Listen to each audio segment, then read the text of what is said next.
board meeting to order.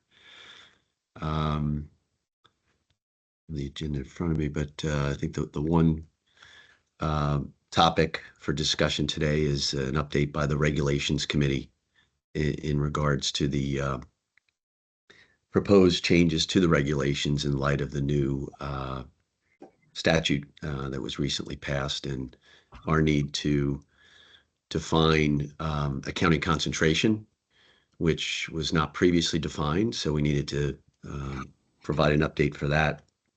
And you'll see, as I think everyone's hopefully had a chance to read what was shared in terms of the marked changes to the regulations, some other edits, and let's call it cleanup, things that needed to be addressed within. So what might make sense, if I could, Rachel or Kat, would you mind pulling up the regulations, and I can kind of walk through this on screen and just kind of take questions one by one as we get to those areas? That's okay? It'd be perfect. Okay. So the first, and just so you know, the Regulations Committee that we, let's say, formed here was myself, Danny, and Pete. We had a few meetings over the past few weeks, talking about these issues, reviewing some of the documents, the pulse survey around what other states are doing around identifying what an accounting concentration is and credits that are required, those sort of things. Bonnie from the State Society was also on to share some of her perspective from academia and others she's spoken with around these things. And lo and behold, we have this document that's in front of you with some proposed language changes that we'll talk through right now. So Before you jump in, can I just ask a super quick question? Absolutely. So item A, bullet A, whatever you want to call it, talks about what the requirements were prior to the change, correct? Item A is... So this is before they made this change in January of 2000. That's what was required. 46 hours, Correct. 24. Yeah. Okay. So yes. My follow-up question is, why is this so hard to just go back to that for these universities? Like, I understand it's a major change for some because they've pushed a lot of the credits to the grad program, even though nobody's really following that, but that's a separate discussion. But this outlines it very clearly what it is. I'm wondering why there is this debate of 27 hours, 30 hours. Like, why can't we just go back to what it was? It worked fine. Can you hear me? Yes, we can, Carla. Okay. Well, I was in the School of Business during the whole time that all these issues came about. And as a result of the big push to go to 150 hours, which most, probably the majority of schools like UConn did, we decided, I say we, UConn School of Business, decided to just add a master's onto the regular undergraduate. And so to quote, go back really means is a major change, because a lot of the schools, and I know UConn, are going to have to change their curriculum back, which means they have to get approved by the School of Business, the dean, the president, and the the Board of Trustees. It's going to take a minimum of a year, if not two. And so it is a big deal. I mean, just well, help me understand that, though. Does that mean that UConn pushed all of the accounting requirements to the master's degree for those No, 30 credits? no, not all of them. No, So no. then I guess I just don't understand that part because as an undergrad, you have to take certain core requirements and the master's program, I don't know how specific accounting related it is because a lot of the master's programs are tax specific, but I guess I just don't understand that because if the master's program isn't 30 credit hours of accounting specifically, No, it's not. then I guess I just don't understand that part. What it is, okay, first of all, let me just say for context, as we've been seeing the last few years on the board, and I'm sorry I keep using UConn, but that's the only one I'm sort of intimately familiar with. When we being UConn had to decide what to do, we basically kept the core accounting courses you're going to see any accredited accounting program have, and then added more in. And they Okay. weren't all accounting, but they were accounted related, like something, and I don't have the curriculum in front of me, some like business analytics. In other words, everything Almost like electives that would fall under the were master's. required and a few were electives, but it was a choice of electives. You can either take business analytics or project management. Okay. But apparently what happened, and I'll try to rely on the memory of others nationwide, was that a lot of academic institutions that did adopt 150 hours, the masters at extra, what was it, 30 hours, was just like anything. I mean, it could be like basket weaving or something. Well, and And that's what all these kids are doing just to get the hours. exactly. Now, I mean, I hate to keep saying that, but that's all I know. At Yeah. UConn, we kept our curriculum, which is all somehow related. There's another, for example, business law course, which isn't accounting, but it Yep. goes into more depth about issues that are legal issues related to accounting. But a lot of schools did not do that. In fact, maybe the majority, it seems like. And when I talk nationwide, did not do So that. they got rid of that because I know when I went, I had to take 2 business law classes as part of the accounting because it's on the exam. Right. Well, for example, what I believe what UConn did was they went down to one business law course in the undergraduate part, and for the 150 hours, they added a second one. Okay. Okay. So it sounds like the undergrad program would still potentially meet the 24 hours, Yes, but it might be missing some of the other pieces of the core requirements. I think okay, I've been retired a little while, okay, but I'm sorry, this turned into more than just a quick question. that's okay. But as I remember, and I was actually the one at UConn that took this change through the Board of Trustees, in addition to working on it in the School of Business. As I remember, what UConn did, and I presume what most schools nationwide did, was to keep the absolute minimum requirements for an accounting degree.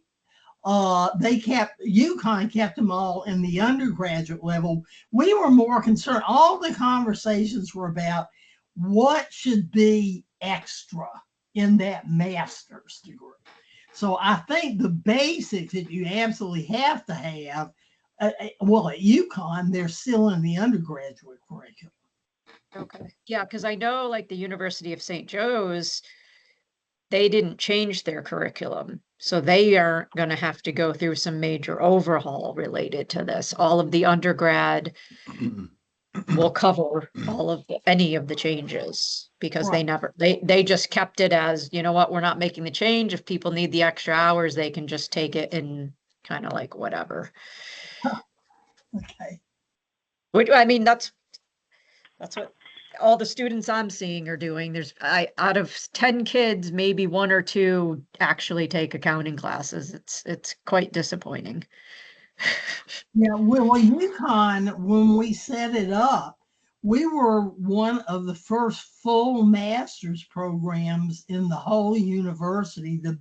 The MA in accounting, or maybe it's an MS in accounting, was one of the first to do it all online. We only had 2 1-week sessions, one at the beginning and one at the end, and everything else was online, which was unusual at that time.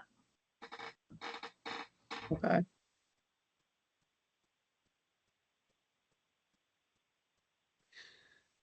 So Stacy, Sorry. the conversation, we had at the reg committee, we looked at all the data, from the pulse surveys. What are the other states doing? One thing we observed are there were many, even under the 150 credit rule, that never really jumped up to where we were. We were at 36 and 30, which was probably the highest, in the country. It is what it is. Of course. It's Right? Connecticut. We Well, there love you to go. do things. We love So, to make things difficult. yeah. So the 27, what we determined was many of the states that stayed at 24, let's say, and 24, they were excluding the basic or introductory accounting course. Oh, So our 27 is equivalent to their 24, okay. and we're trying to think, have a broad view of what we're doing here, because the issues with substantial equivalency having gone away and now individual practice mobility in place, we also didn't want to come up with requirements educationally that would disadvantage our licensees from being able to practice in other states. And so we think this is striking the right balance that way, based on what we know other states are contemplating or have done in this area.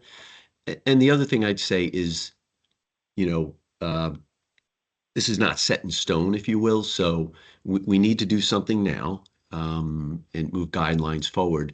The joint AICPA NASBA UAA committee, my understanding is they're deliberating and discussing the topic around accounting concentration. What does that mean? What should that mean? Should there be if you will, a national standard around it, so there's more uniformity to eliminate the issues around mobility? So they're actively looking at that now. They may come out with something, within the next 3 to 9 months, which may be in line with where we are, may not be. And at that point, we can always go back and revisit, where we're landing. Okay.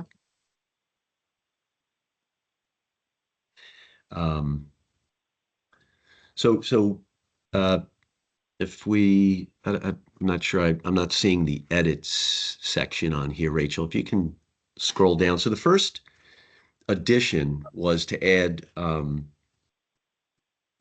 within the education requirements, section 20-280-22, was the language in item D. Again, I'm not sure if I can't. There you go. Okay. There. Yep. And so what this is doing is, basically calling on, in order to get your meet the educational requirements, you need a bachelor's.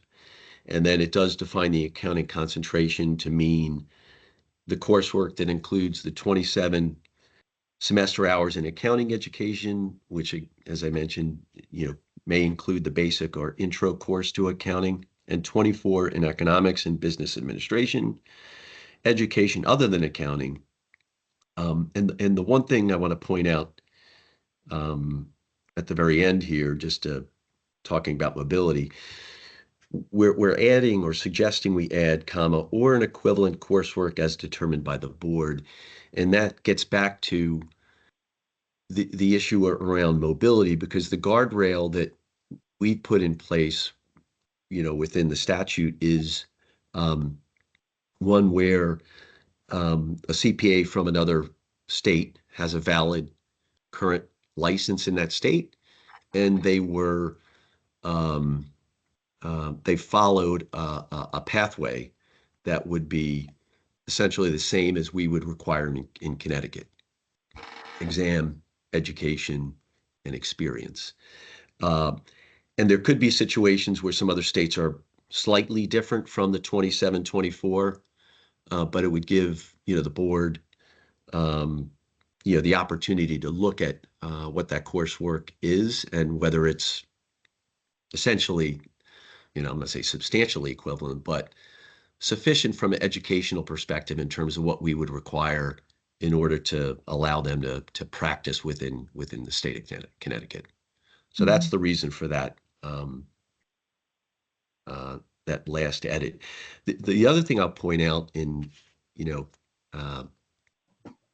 Pat picked up on this as we were going through some of the language, and the reason it's written this way as well. In the statute, for a post-baccalaureate degree, it currently reads that one of the pathways would be a post-baccalaureate degree conferred by a college or university acceptable to the board, comma, with an accounting concentration or its equivalent as determined by the board by regulation to be appropriate.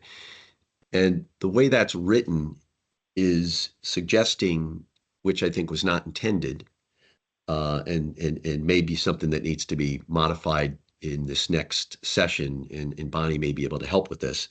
But we didn't intend that the degree of the post-baccalaureate degree needed to have itself an accounting concentration.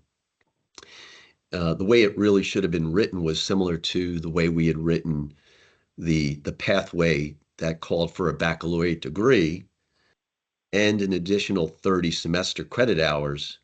And then it talks about the total educational program shall include an accounting concentration. I think that's what we intended for the baccalaureate, not for it to be within the degree. So that's some cleanup, if you will, that I think we'll look to undertake, working with the society over the next year. But for purposes of regulation, I think the way this is written, it's not handcuffing us or those people with a baccalaureate degree to actually have the accounting concentration in the degree, but to have it as defined within the regs. Is that clear? Does that make sense to everyone? Okay. Okay, good. And I'll continue on, and you can ask questions along the way or at the end, and we can do it that way. So the next area that needed updating was the experience requirements, and you'll see we've deleted the prior requirements under 1 and 2, and have added a new 1 and 2. The first is 2 years if the applicant possesses the educational qualifications set forth in Section D above, which we just talked about. So having the accounting concentration as we defined it, and the degrees as we've defined it. And then it would otherwise be 1 year if the applicant has those educational qualifications set forth, plus if they had an additional 30 semester hours, one way to get to the 1 year, or the post-baccalaureate degree would also get them there. So it's getting back to what's in statute, but we're setting it forth here in the regs to make it a little bit simpler, I think, for people, if they go to the regs, to read it and understand what experience they would require. Yeah. So back, I can't say that. Yeah. Does that mean master's degree? Or is this for people who went back to school to get their accounting degrees? It would be any, I don't know how it's technically defined, but I would think it could be a master's, it could be a PhD, it could be anything that you would have to have a baccalaureate in the first place. And then Right. if you get a degree subsequent to that, it would, be within. So I think this is intended for people that, let's say, went and got a master's in finance, um, and decide they want to become a CPA. They could go and, if they had the required accounting concentration, Yep. um, and wanted to apply for the license, obviously they pass the exam, and they would have to have, in this case, 1 year of experience rather than the 2. Right. Okay. I mean, does it matter that they have the master's or whatever this extra degree is, as long as it's the 30 hours? Like, do we need that extra language, I guess is my question. That Well, yeah, I'll let Carla say the reason it's in there, it's in statute right now. Okay, So so it's just we'd to have kind to of keep it all consistent. correct. Okay, okay. And yeah, Carla, do and you want to that add? one of the, if unless you want to change it in some way, the new language at the very end and under number 2, it says a post-baccalaureate degree at a college or university acceptable to the board. Okay. Oh, I presume, like I could these days, the way things are going, business analytics, if you get a master's in business analytics, that could be acceptable. But I presume that that term acceptable to the board means the board's gonna have to, or at least our board in our state, is gonna have to approve whatever the type of degree might be. Is that right, Tim? Actually, the way it's worded, the acceptable to the board was meant to modify the college or university. Oh, really? Yeah, yeah. Is that What does clear, or is that there a mean? way to? What does that mean? I don't follow that No. last piece. Well, I So, go ahead, Kat. accreditation, that's all it is. Yeah, So that would mean Oh, accreditation. okay. That would, with that interpretation that Kat just gave, that would mean accreditation. But, I mean, once again, and see, I wouldn't have believed this would have happened, except we've seen it happen all over the country. Is that it seems to me that the degree itself, the post-baccalaureate degree, ought to be acceptable to the board, so that a state doesn't come along, or our state, and just say, well, there's a master's in advanced child care from an accredited college or university, so I met the standard. I think that with the interpretation Kat just gave, which wasn't the one I gave when I just read it, I think that's a little problematic. Well, to be honest, I understand that we retained this post-baccalaureate, or added this post-baccalaureate degree language, through the society, advocating, at the end of the day, to have a post-baccalaureate degree, they had a baccalaureate degree, right?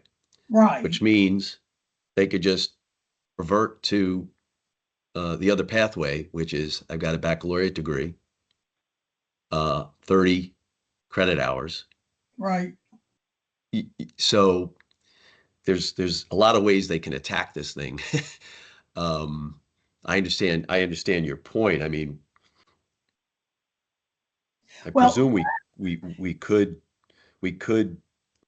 just tie it directly to acceptable to the board to give us that flexibility, rather than tying it to the university or college. well, let me just now play the devil's advocate. By the interpretation that Kat just gave, I mean, otherwise, what's going to happen under my interpretation potentially is that every single institution of higher ed in the state of Connecticut that has degrees in accounting are going to have to be coming to us, the board, to say, is this okay? So maybe what I said is too burdensome on the board. But at some point, somebody like Kat or somebody's going to have to say, okay, this post-baccalaureate degree, well, I guess you could just accept anything, really. I don't know. It's a little dicey.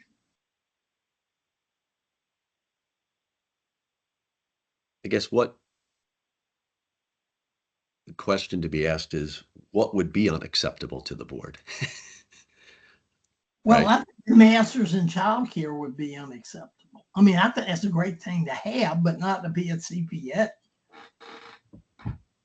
But if they had the accounting concentration, again, going back to, I think the driver is, it seems like the belief is if you have an accounting concentration, as we've defined it, and additional education, whether it be the baccalaureate in whatever, post-baccalaureate in whatever, that should equip you educationally with the knowledge and skills to practice as a CPA, subject to you passing a very rigorous exam that will prove that you've at least retained that knowledge for the point in time to take the exam, hopefully longer.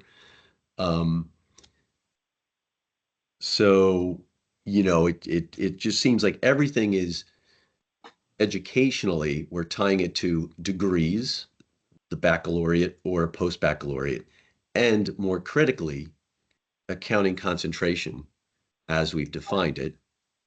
And then the only, let's say, variance you might have is depending on if you had those additional 30 credits or if you got the post-baccalaureate degree, you would only need 1 year of experience rather than the 2 years of experience. Well, let me That's just sort of say I hadn't really thought through all the permutations. One thing that is becoming a little more common well, I keep going back to it, but it's becoming more common is an accounting, meeting all the accounting degree requirements, plus particularly business analytics. And the way this reads, it looks like you could take all the accounting requirements, and a lot of kids now are double majoring, or they're going into the undergraduate accounting and something like business analytics or project management. And that would be covered under number 2. So maybe it's just too burdensome to require the board to approve every post-baccalaureate degree that might be offered.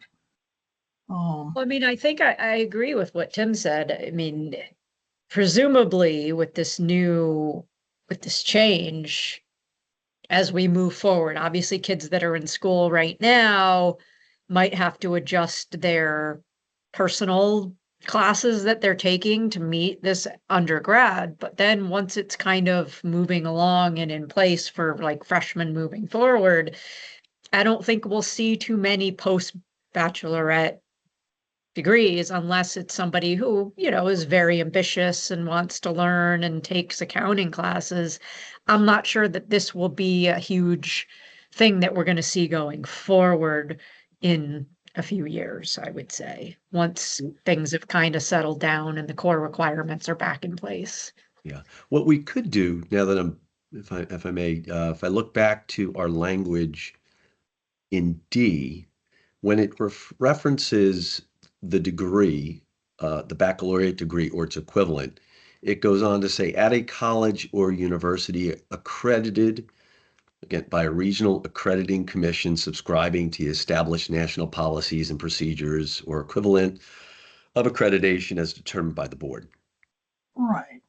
Do we just, rather than saying acceptable to the board, do we take that language and tie it down to the baccalaureate degree in the experience section? And that's really what we intended. That is just not some fly-by-night, college that pops up that's not really accredited to do the things that it's claiming it can do. Yeah. Would that address the issue? I think it would help.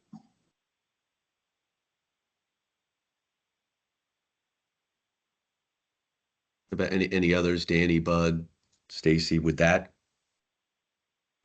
I'd be okay with that. I think it. Yeah, just let you know, Tim, I joined about 26 minutes ago. I still don't have great, internet. John. It's just on the phone.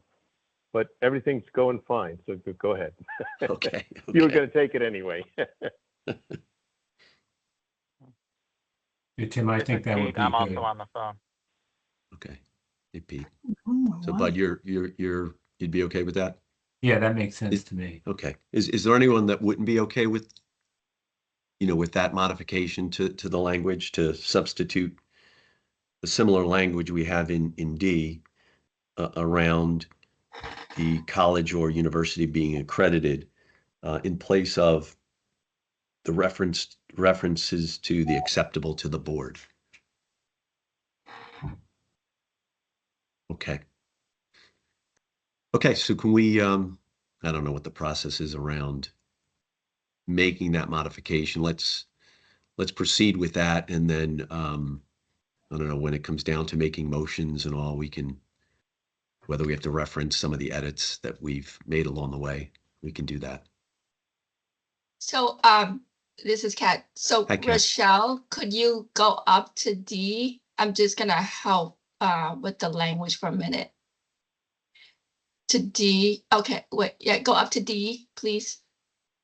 Okay, highlight the accredited. No, No, up there.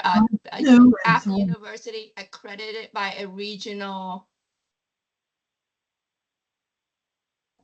at a college or university accredited. No, is- I'm sorry. Yeah, right after university. There you go. Yeah, There it is. go straight to the period. Yeah, and That's- then copy that. And then insert it below.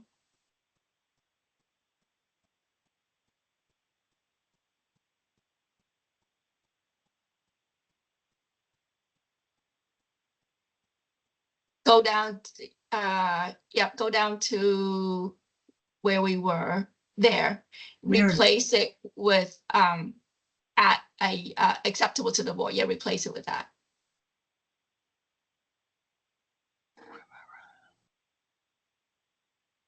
Okay.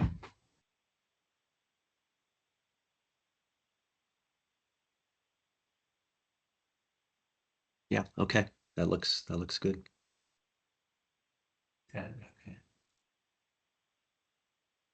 Okay. All right, no further comments or questions there. If we can move to some other edits or cleanup in some cases to some of the language around the verification of experience.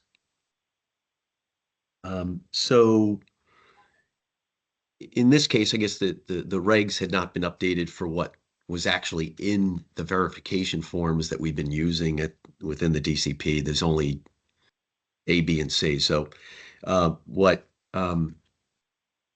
through this, Kat had suggested some of these changes to, I think, simplify it and to make it more clear so that it would eliminate some of the questions also they're getting at the DCP around, particularly this 3-year requirement. So, one of the first things you'll see changing is in A. It used to reference a supervising CPA is someone holding a valid CPA certificate for no less than 3 years prior to verification.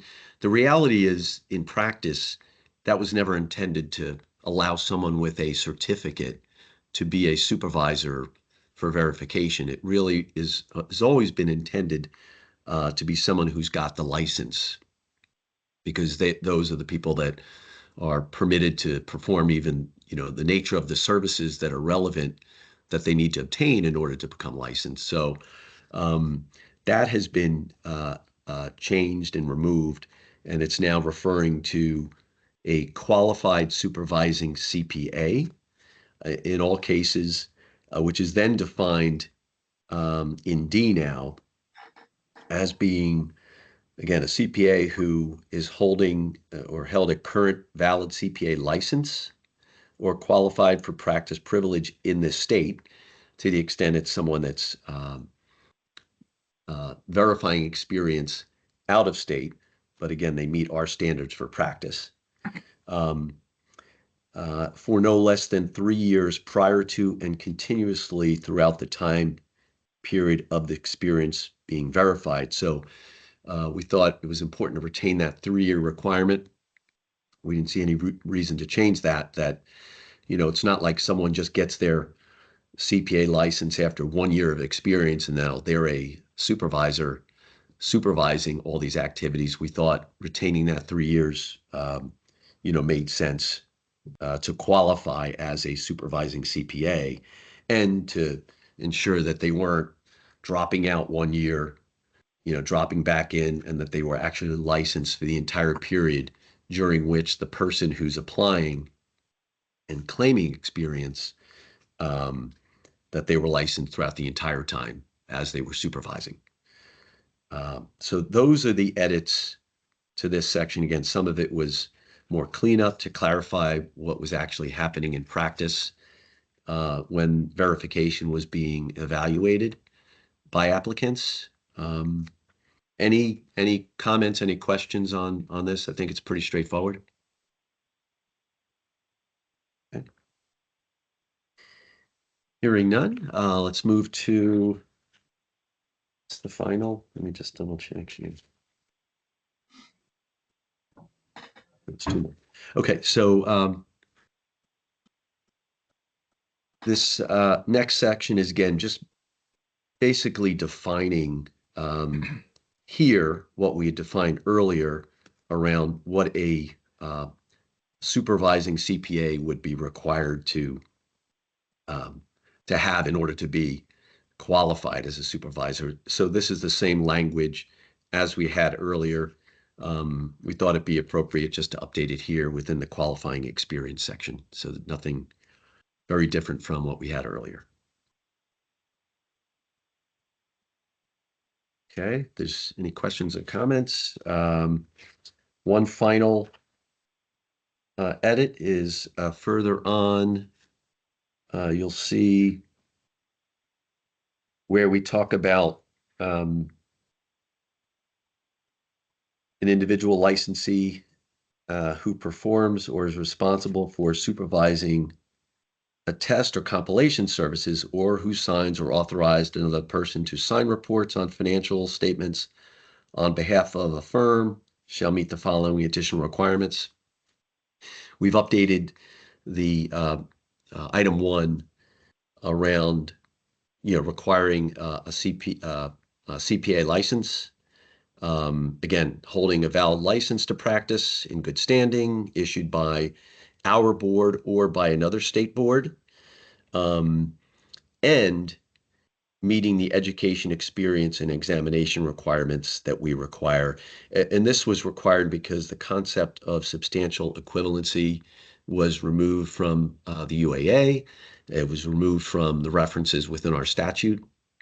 And so this effectively ensures that someone would need to have a license in good standing in our state or another state, and also met our education, experience, exam requirements as we set forth in the earlier subsections B to E inclusive. So that is it for the suggested changes. The one thing I do need to raise, sorry, let me just go back. So earlier on, Sohair, who's not joined, I think she's going to join any minute because she said she could join at 10:45. I wanted to share with everyone. She did suggest initially, and I had responded, as did Kat.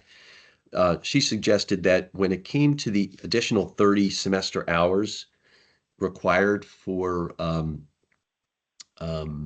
in order to become licensed if under that path or the post-baccalaureate degree, she had suggested to maybe specify the subjects for the additional 30 credit hours or post-baccalaureate degree. And that's not something that we've ever required under the current standards. And the whole purpose of even this new pathway and amendments was not to make it harder for someone to become a CPA, but an easier path. So I explained to her that was the committee's discussion that we had. But for the record, I want to make sure. So Hare's comment was shared. I'm not sure if she's on to follow up on it, but our committee's view was we thought not specifying was the better path. Yeah, I And- mean, if there was a time to do it, it should have been back in 2000. Yeah. At this point, I just don't see a point in that at all. I agree with you. I think I agree with Stacy, and I think Sohair and I were thinking, and me originally when we had the discussion a little while ago at this meeting, it was I wasn't thinking of anything as prescriptive as what she suggested, but I think we worked out a good pathway forward with that. Now, with the changes we've just made. Okay. Okay. Unless there are any other comments or questions, I guess we do need to vote, and there'll be 2 votes. And I'll need someone to make the motions, so I'll share what those might be. First is, these are our draft regulation revisions. They're going to have to go through additional due process and review. But from our board's perspective, curious if someone could make a motion to adopt the draft as the regulation revisions to be promulgated. That would be the first ask. Is someone willing to make that motion? I'll make That would be with motion the since I additional can't. changes, right?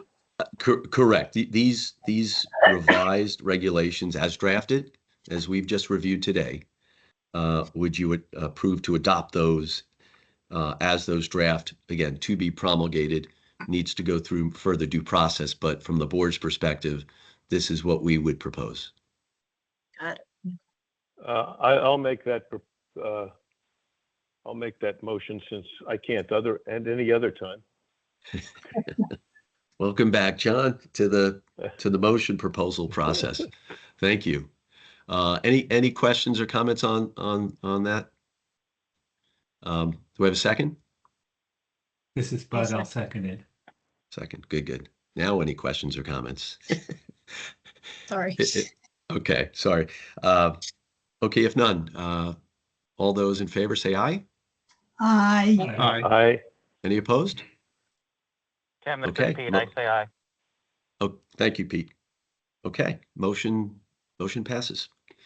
The second is, until these are officially promulgated and finalized, I propose that if somebody would be willing to adopt the draft, again, as we proposed, as the guidelines to be used until the regulation revisions are finalized.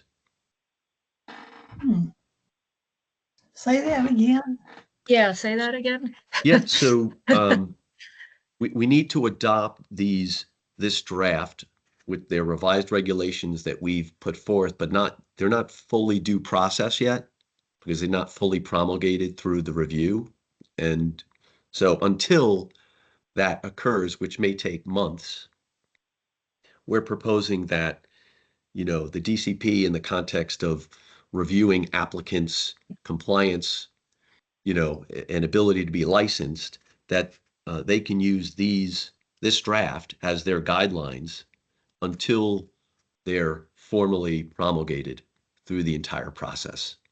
So starting October 1, DCP is going to get applicants. They need to look to the regs to understand whether someone's qualified. And they could use the 27 and 24 credits as the guideline for now, subject to, again, full approval through the reg revision process. Kat, Is that right, Kat? permittable? All That's right. what Kat suggested we needed as. Well, I think we can probably do that because it's stipulated to be a guideline and we need to give guidance. But I think until the regs are formally adopted through what Tim is calling the due process procedure, they're not the law. Mm-hmm. So I think that what we would have to do, we could do the motion you just suggested about providing guidance. And then at such time as the regs are formally adopted through the regular process, we could just ex post facto approve any applicants that had come forward under the new guidelines. What do you think about that, Kat? Perfect. Everything you said is on point. Okay, so is that a captured motion? No, I think that if we can do the motion that we just made, saying that these are the new guidelines we're going to be promulgating, but it is subject to final regulatory process approval. Subject to final regulatory process approval. Okay. Well, it sounds like, Carla, you're willing to make that motion as stipulated? Yes. Thank you. Do I have a second? I'll say. Stacy's our second. Okay. Any comments or questions on the motion? Hearing none. All those in favor, say aye. Aye. Aye. Okay. I hear the ayes. Any nays? Hearing none. The motion has passed. Okay. Well, thank you, everyone. There's no other business that needs to be covered today. I don't know if there's anything else anyone wants to raise at this point before we adjourn. Just thank you to the reg committee and yourself for doing this. Very Here. helpful. You're welcome. You're welcome. And I'm going to make one last plug. I already pinged Bud on it earlier, but if anyone would love to join me in Chicago at the annual meeting, I'd love to have company at our regional breakout meeting and so forth. So the scholarship is still available. Again, they'll pick up the hotel and airfare since we don't have budget for that. They'd be happy to help. So it's my last plug. I told Naz, but I'd try one more time. So I'd love to have someone join if you could. All right. Well, good. Do we need a motion to adjourn our meeting? Yes. So moved. Okay. So moved. John, thank you. Second? Sure, I'll second. All right, Stacy, we got you. All right. And as John's always said, there's no discussion on those types of motions. So I think we're all set. Thank you again, all. Appreciate your time and enjoy the rest of your week and upcoming weekend. Thank you. Thank you. Thank you. Okay. Take care. Bye-bye. Good one. Bye-bye. Bye.